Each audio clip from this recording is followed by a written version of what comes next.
We still aren't quite sure how we got here or even where here is. We also don't really understand why no one else in the media isn't having a conversation about what's happening right now between Israel and Iran and, yes, the United States.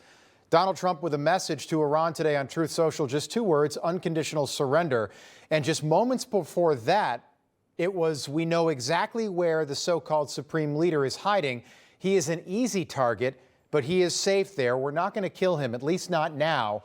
But we don't want missiles shot at civilians or American soldiers, and our patience is wearing thin. And just moments before he posted that, the president posted that we now have complete and total control over the skies of Iran. And you notice a shift there, subtle, but a shift from Israel has to we have. It's we now. So we will ask again, how did we get here in just 5 days? It started last Thursday when we were told that Israel was attacking targets in Iran because Iran was reportedly the closest they have ever been to building a nuclear weapon, and we reported that. And the president posted on Truth Social that night that 2 months ago I gave Iran a 60-day ultimatum to make a deal. Today is day 61. They have perhaps now a second chance. A day later, on Friday, we were told that Israel was acting unilaterally with precision, attacking targets in Iran. Unilaterally meaning Israel was the only country involved. That's the definition of the word. But on Friday, we were also told that the U.S. military was suddenly helping Israel shoot down Iranian drones and missiles over Israel, which made perfect sense after an Iranian missile hit downtown Tel Aviv, a city with 4 million people, on Friday night. On Saturday, the president reiterated on Truth Social that the U.S. had nothing to do with the attack on Iran tonight. But suddenly we started hearing about the Israelis needing something called a bunker-busting bomb, something most of us have never heard about, to take out an Iranian nuclear site deep beneath a mountain 2 hours south of Tehran. And today the president is no longer posting that Israel is acting alone, and we are no longer hearing that word unilaterally anymore. In multiple posts today, the president is now using the word we, as in America and Israel, as in a coalition of the willing. And after a Nimitz carrier group was sent to the Middle East this morning, it feels like we might be preparing for war. So we will ask again, how did we get here? It actually started 10 years ago when Donald Trump first announced that he was running for president, and he said this. I will stop Iran from getting nuclear weapons, and we won't be using a man like Secretary Kerry that has absolutely no concept of negotiation, who's making a horrible and laughable deal, who's just being tapped along as they make weapons right now. So that was 10 years ago, but just 5 days ago, it didn't feel like the United States was going to go to war with Iran. But tonight, that has changed. Tonight, we're talking about regime change in Iran. And we are reminded of that analogy about the frog in the boiling pot of water. If you put a frog in a boiling pot of water, it'll jump right out. But if you put that same frog in that same pot and boil the water slowly, the frog will boil to the very end. So which frog are we tonight? And if Iran was really so close to building a nuclear weapon, why did our own Director of National Intelligence testify that they weren't just 3 months ago?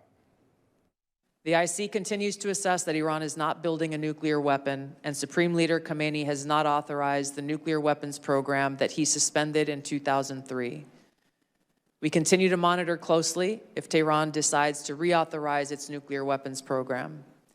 In the past year, we've seen an erosion of a decades-long taboo in Iran on discussing nuclear weapons in public, likely emboldening nuclear weapons advocates within Iran's decision-making apparatus. J.D. Vance tweeting today that I have yet to see a single good argument for why Iran needed to enrich uranium above the threshold for civilian use. And I have yet to see a single good argument for why Iran was justified in violating its obligations. Meanwhile, the president has shown remarkable restraint in keeping our military's focus on protecting our troops and our citizens. he may decide he needs to take further action to end Iranian enrichment. That decision ultimately belongs to the president. And of course, people are right to be worried about another foreign entanglement after the last 25 years of idiotic foreign policy.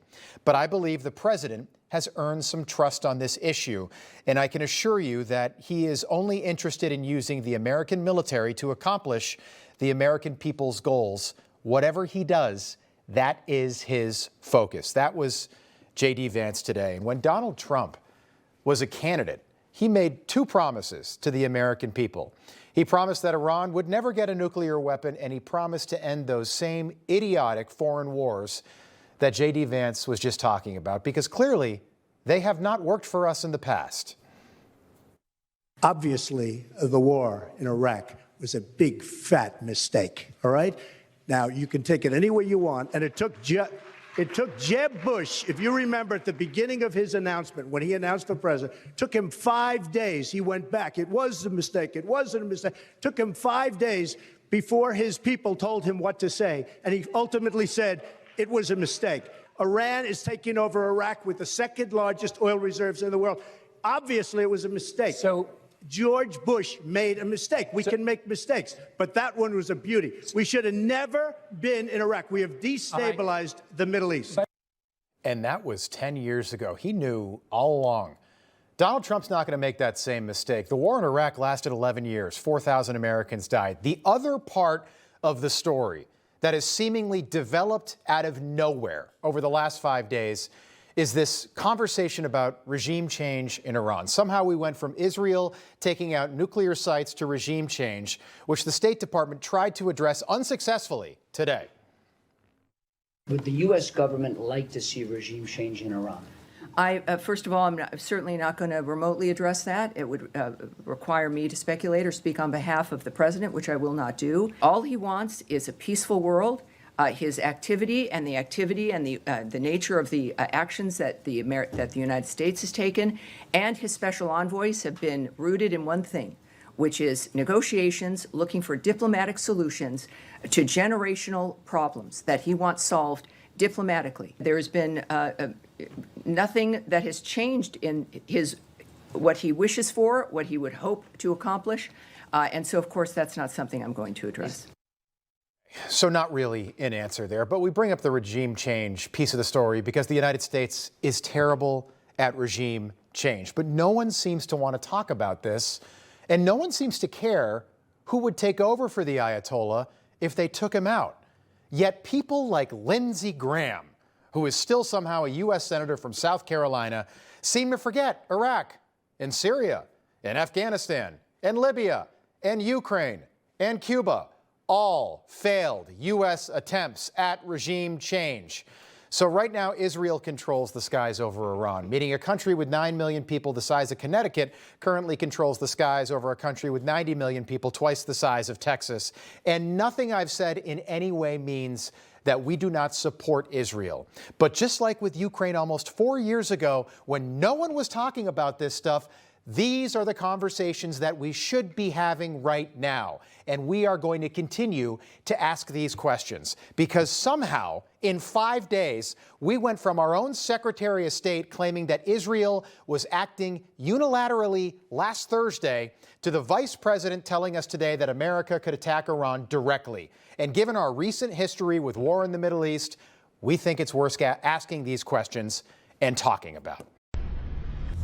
Information. Truth. Is freedom. Is Newsmax. It's real news for real people.